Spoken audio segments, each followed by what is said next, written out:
Hello everyone, happy tracking channel sa inyo lahat guys. Kamusta kayo guys? Yun, meron tayo ditong dalawang dumating guys, no.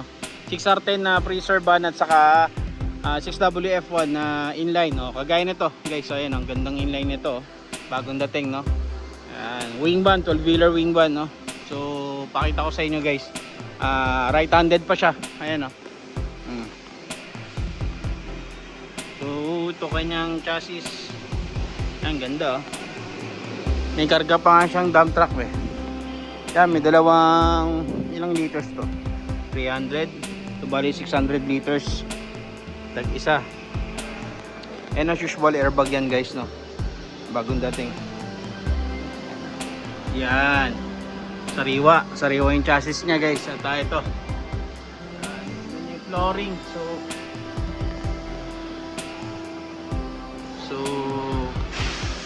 ito kanyang likuran, mga double lock, ganda, oh. So hindi ko lang alam kung magkano abutin nito ngayon, no? Dahil ang mahal ang mga inline guys ngayon. Ayan.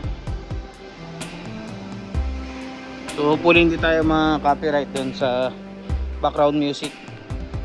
Yan, nakita nyo naman. So titignan natin yung loob ng unit. Ito na may pipe nya nga pala, no? Malinis yung unit, no? So check it out. Ito natin.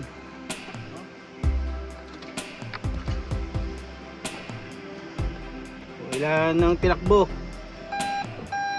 Ang tinakbo 186,936. Ayan. So itong kanyang looban. Ganda, oh. Merong camera sa likod. May mga bubod pa dito.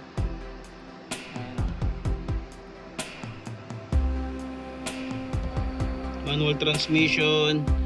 Ayan, so mababago pa yan kasi convert pa to. Ayan. So kadalasan ng mga presyo nito guys, abot to mga 1.6 to 1.8, no? Pero dito hindi naman siguro abot to ng 1.8. Pero expected ko na dito mga 1.5 to 1.7 ng ganito, no? Ganitong klaseng unit. So 6WF1 na inline. At pagkatapos may butterfly type, oh. Ito yung 6R10 na freezer closed van. Yan, TU 73D ang kanyang sub engine. 6R10 din to. Sa gustong mag 6R10 na wing van, pwede ito i-swap. So hindi ko lang alam kung magkano abutin. Medyo mas mataas kasi. Pero meron silang 6R10 na parating. So ayan, hindi na natin masyado titignan to dahil wala naman gano'ng nagre-request sa atin.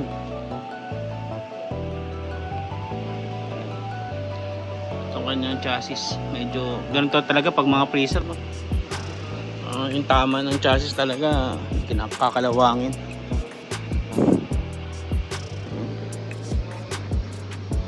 So ayun lang guys, happy tracking channel everyone. Thank you, bye bye and God bless.